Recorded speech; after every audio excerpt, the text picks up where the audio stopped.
I know it's been a while, fellas. Midterms are now done, so videos have came back to clear my soul. But we back with soul leveling videos for now, and quite a few things happened since I've been gone, so let me recap it real quick. Shit goes wrong, and now they're in an Elden Ring boss fight. So yeah, that's what y'all missed out on in the last few weeks. So this episode starts with Cha deciding to enter the gate because there's something fishy about Jin-woo, and she wants to go explore, and she feels the boss's aura and knows that they're cooked. So she pulls up to the boss man miner and asks if he has any weapons, and he's like, "Dog, I'm just here to mine. What the fuck would I have anything else than a pickaxe?" Good point. So we call to the boss room, and the boss man, who I think is called Carglan, I don't know how to say his name, but essentially he's rage baiting them, saying that he only brought them to his dungeon so he could entertain them. And by this point, I knew he was talking about death, but if there's any chance to survive, I'm doing some Kanye wife levels type of stuff. I'm just saying. In a few seconds, they realize they're outmatched because his ass is also aura farming. And honestly, I don't know what y'all expect at this point, because everyone in this show has been aura farming. Like, y'all should have expected this. His ass has not left that pose and has not stood up ever since we've seen him. And you know, game knows game because he immediately snipes Jin-woo out as the strongest there based off aura levels alone.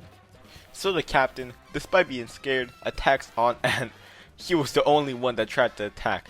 So he knows he was cooked, and yeah, his ass got done dirty. He got mollywopped. And Jin-woo was just watching this shit despite knowing that he can definitely do something about it, which is low-key funny. So after watching his ass get clipped for like 5 minutes straight, he realizes, hold on, I can stop this. And he saves his ass before he gets sent to the Shadow Realm. And he's seen enough, so Jin-woo decides to lock in and tells the captain to stay safe, and he'll be taking it over from now on. So Jin-woo decides to make this fight even fairer and summons his own shadow army. But they're still outnumbered, so he decides to pull a plate out of the book of another notorious aura farmer, Mr. Satoru Gojo, and pulls up a domain expansion to make his men stronger. And now, just like a UDY video, this shit's about to get good. Jin-woo early starts putting in the work and starts killing off the orcs one by one, and the group starts realizing his ass ain't no E rank. But Jin-woo realizes he's losing at the moment because it takes like 5 of his soldiers to kill one of Karglan's soldiers. But his attention soon gets out because the boss man starts doing some voodoo shit. So Jin-woo claps back by saying, "You think I can't just bring him back?" So Karglan takes that as a challenge and starts making Jin-woo resuscitate his soldiers over and over again to make him run out of power. And when Jin-woo starts to lose some aura, he realizes, hold on, it's time to regain it. Jin-woo pops a big paw and starts making Karglan's soldier his, looks him dead in the eye and says, "This will be you too soon, little bro." So Karglan starts realizing some stuff and he starts glitching, and to be honest with y'all, I don't know what he was yapping about. I think he called Jin-woo the Lord, which is unholy levels of glaze, but I'm no manga reader, so I don't know what's going on just yet. Anyways, he decides to keep scrapping and he sends his generals into the mix. Outside the gate, they realize that it's like a low S rank gate or a high A rank gate, and everyone thinks they're gonna be cooked. But then they get on the subject of Jin-woo when Secret Service arrives, and the minor boss dude asks him, "Hey, what's up with Jin-woo?" And all bro replies is, "Just watch the news tomorrow."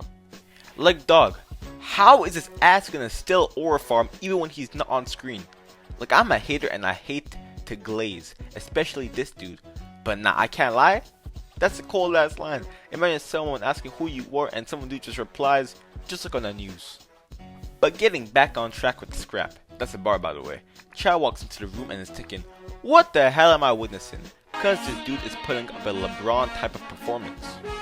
So even though Jin-woo didn't realize she's there because he's locked into the fight, Jin-woo's generals on the other hand do and start to lock in as soon as they see a fine shit. Like, this shit was a 4v3 and they still won easily because they were tag teaming their ass, and I low-key supporting, you know? Game is game. You gotta do what you gotta do in front of the Huzz. Karglan finally realizes that Jin-woo is too much of a threat to just keep aura farming, so for the first time, he stands up and he decides to actually scrap with Jin-woo. And let's be for real, guys, we've seen like 18 episodes of Jin-woo scrapping, so we know what's about to happen next. Kargalan's trying to defy his fate of being turned into an average Jin-woo victim, so he spams like all of his 4 magic spells at once and does some jutsu to become a big fella, and I'm not gonna lie with y'all, I hate whenever villains' transformations just be making them big. Like on a real note, I don't think I've ever watched a single anime where a giant transformation has worked.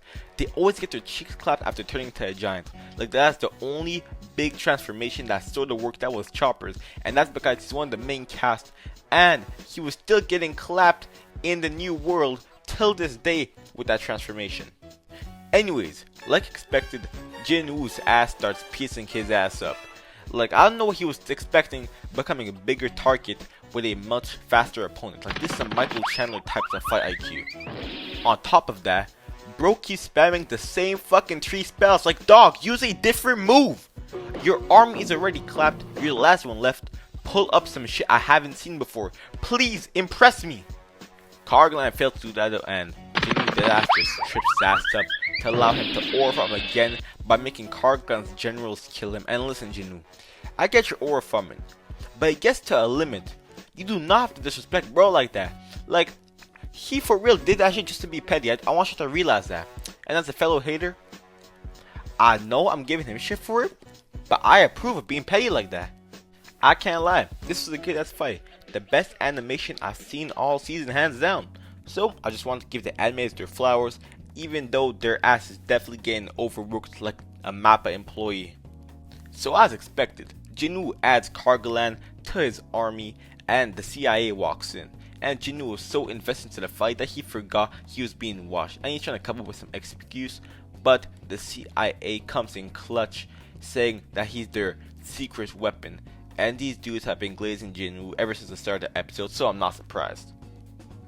As soon as he's walking out though, Cha gets interrupted before she gets to talk to Jin-woo, and she's blushing because she's hoping that he doesn't think she's weird with her pickaxe. So that's another fine shit risked up for Jin-woo. So with that being said, Jin-woo, I'm calling you out for an octagon fight over her. Y'all know how I feel about Cha. I can't pull in real life, so I may as well risk my life to get some action. I need a girlfriend, man. If you're a viewer Huzz watching right now, shoot your shot. I probably won't answer. Other than the random ass do at the end, this episode's over. So yeah, that was the fire episode like usual, and I'm happy to be back with solo leveling after not posting it for like 2-3 weeks.